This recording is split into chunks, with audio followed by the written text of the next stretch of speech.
Most of the opinion polls are now pointing to a complete BJP victory on a Congress rout. Let's discuss the validation of those opinion polls with Mr. Prabhu Chawla, Editorial Director with the New Indian Express. Mr. Chawla, good morning and thank you for joining us. Mr. Chawla, no one is surprised with the opinion polls Times of India carried on Saturday morning. All the opinion polls are simply pointing to one thing, a clear victory for BJP and a rout for Congress. You see, as a skeptical journalist, I wouldn't believe the poll for the next 3 months because many things can happen between now and February when the final, March when the poll begins. You see what happened in 1998 and later on in 2004. We conducted an opinion poll in India Today magazine in January 2004 and we gave NDA to 350 seats. But 3 months later it got only less than 150 seats. It can happen, a lot of things can happen, but there is no doubt about it that Modi is on the upswing. He is the most popular and strong leader in the country at the moment. There is no competition between any one of his adversaries. So at the moment it seems, yes, Congress is out and something else is coming in. Who will come in? I cannot comment at the moment, but yes, Congress seems to be on the downside. Which party will form the government, whether it will be under Modi, or whether it will be NDA government, or a third front government? Yes, the Congress party, UPA government, will not be led by this Congress leader. That is obviously clear. Mr. Chawla, but do you think the chances of a hung parliament are less likely this time around with the wave that NDA has backing it? Because if that were to happen, that's something the equity markets wouldn't be pleased at all about. Even all the opinion poll, including Times of India, has not given a majority to any single party. So obviously it is a hung parliament. The opinion polls, which are much more upbeat on the NDA, still are giving it 220 seats, which is 52 seats below the majority mark of 272. So obviously all of us are expecting a hung assembly, but in the case of invisible wave, which all of us may not be able to see in favor of Modi, in the name, if it was a presidential election, Modi would have perhaps won with a handsome majority. But the question is, he is getting the popular rating, but his party doesn't exist in 250 seats in the country. So they are basically in the reckoning only for 300 seats.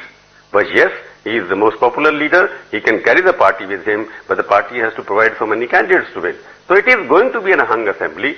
Which kind of hung assembly? Whether tricolor would have number seats which can float the other non-color parties like, I would rather say the four singles will decide who will form the government. Four singles are Naveen Patnaik, Mamata Banerjee, Mayawati and Jayalalitha. So they will decide the fate of another single who is a prime minister candidate, or two singles rather, Rahul Gandhi and Modi. So it is a fight between singles only. So there will be a mixed double government at the center. So eventually you're saying it will boil down to how BJP performs in Uttar Pradesh as well as Bihar? Obviously, out of 210 seats or 220 seats, which opinion polls are giving to the BJP and NDA, 150 are coming only for 4 states, UP, Bihar, Rajasthan and Gujarat.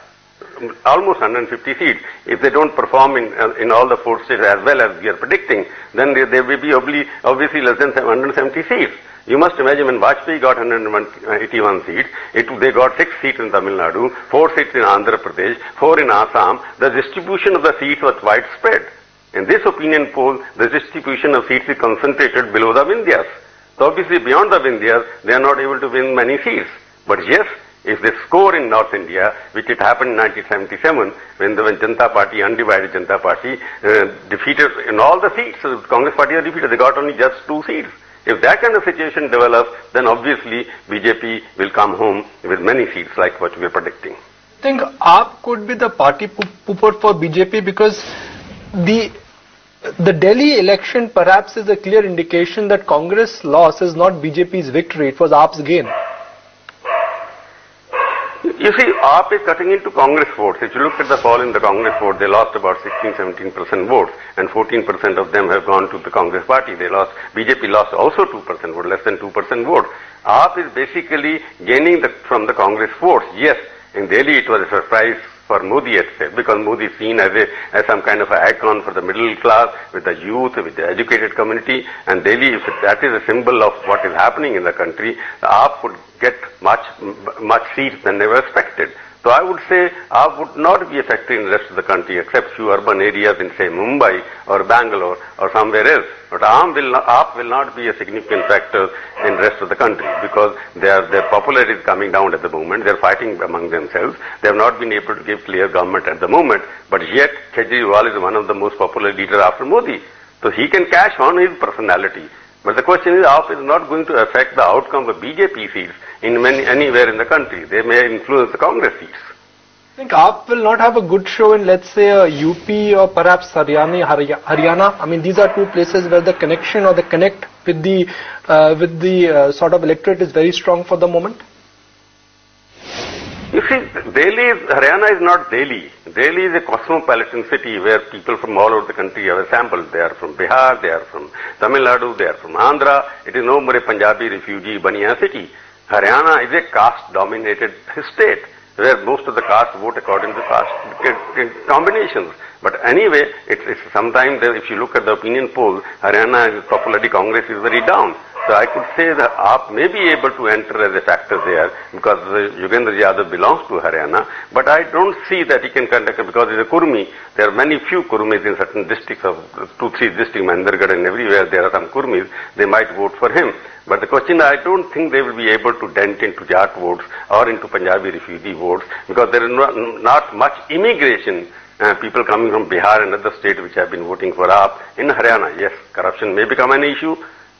Congress party internal fight may become an issue, but I don't see AAP party influence except in 1 or 2 seats in Ghaziabad or Noida, which AAP may be able to influence the outcome. Otherwise, I don't see any much play of AAP in any of these elections.